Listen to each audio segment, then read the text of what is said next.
the first double over Liverpool since 2015, 2016 when Louis van Gaal was in charge. And oh my God, it felt fucking good. It felt good. But honestly, it was a weird game. This was such a weird game. Like, obviously, we got the news that Sir Alex Ferguson, hope he's all right, was taken to hospital. Was it before or during the game?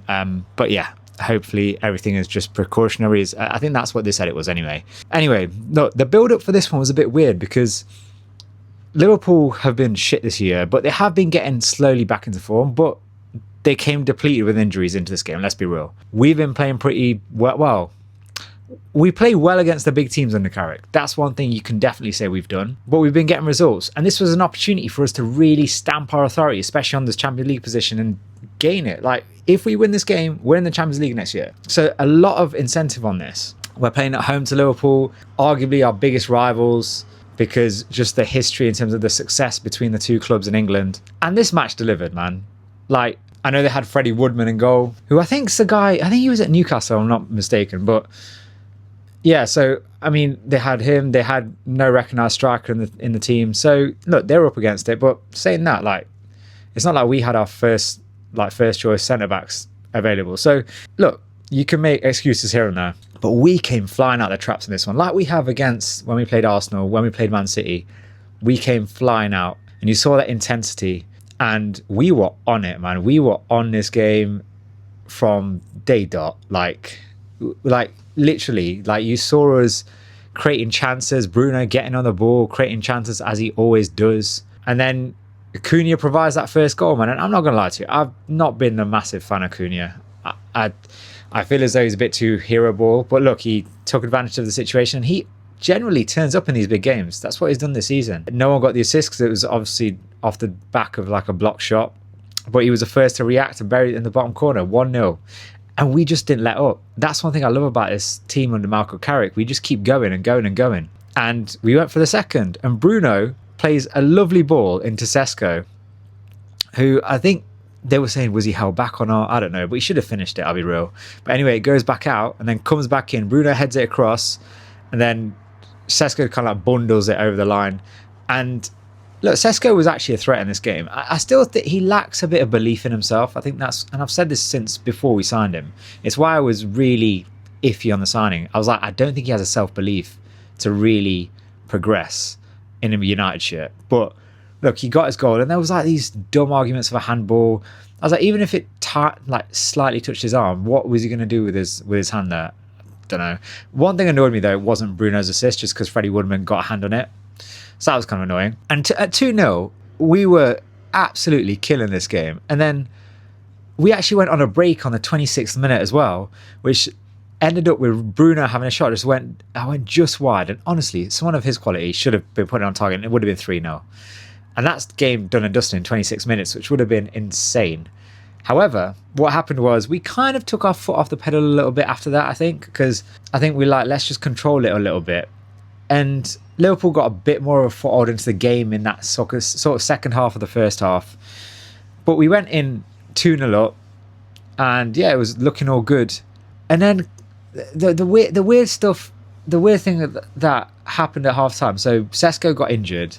I think he went into the boards on the side in the first half, and then so Ahmad comes on for the second half. And Ahmad's not been great this season, I'll be real.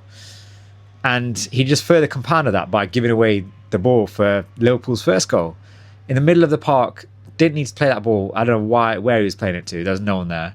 Plays it to Szoboszlai, who then has, because we were on the attack and both of our centre mids, both Kobe and Casemiro, were in front of the ball. They were running against three defenders at that point.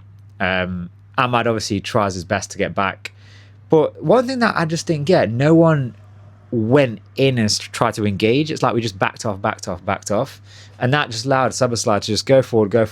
And to be honest, it was a really good finish into the bottom right hand corner, and it's 2-1. And now you're thinking, oh shit, like what's happening here? And then a bizarre goal, because Lomans has been fantastic for us this year, but we go for a short goal kick, which I don't know why, because we've not done many of them really.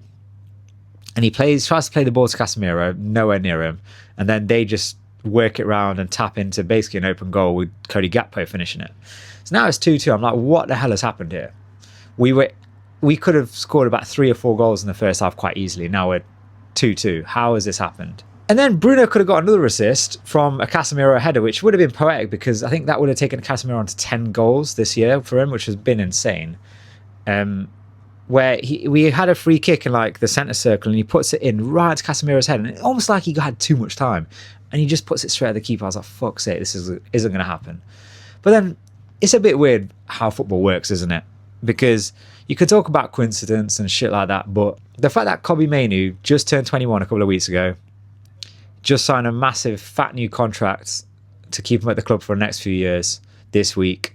He's playing against Liverpool. He's a boyhood United fan, raised in Manchester, playing against Liverpool at the Stretford end. The ball comes out to him off a bit of a ricochet on the edge of the area. Szoboszlai is literally sliding across him. But this is Kobbie Mainoo, man. He doesn't get unfazed.